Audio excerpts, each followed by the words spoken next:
Now we're going to talk about probably what was the best single issue from any publisher this year, which is Pax Americana by Grant Morrison and Frank Quitely under the Multiversity title.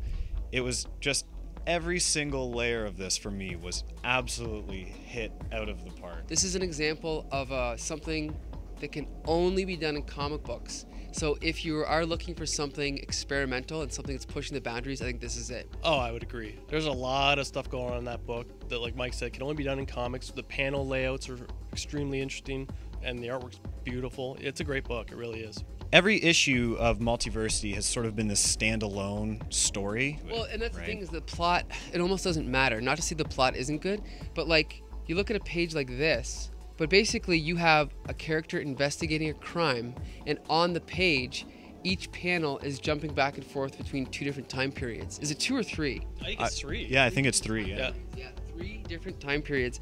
And so on this page, it's all one room, so geographically it makes sense, but it's jumping back and forth to the present, the past, and another period in order to reconstruct this crime.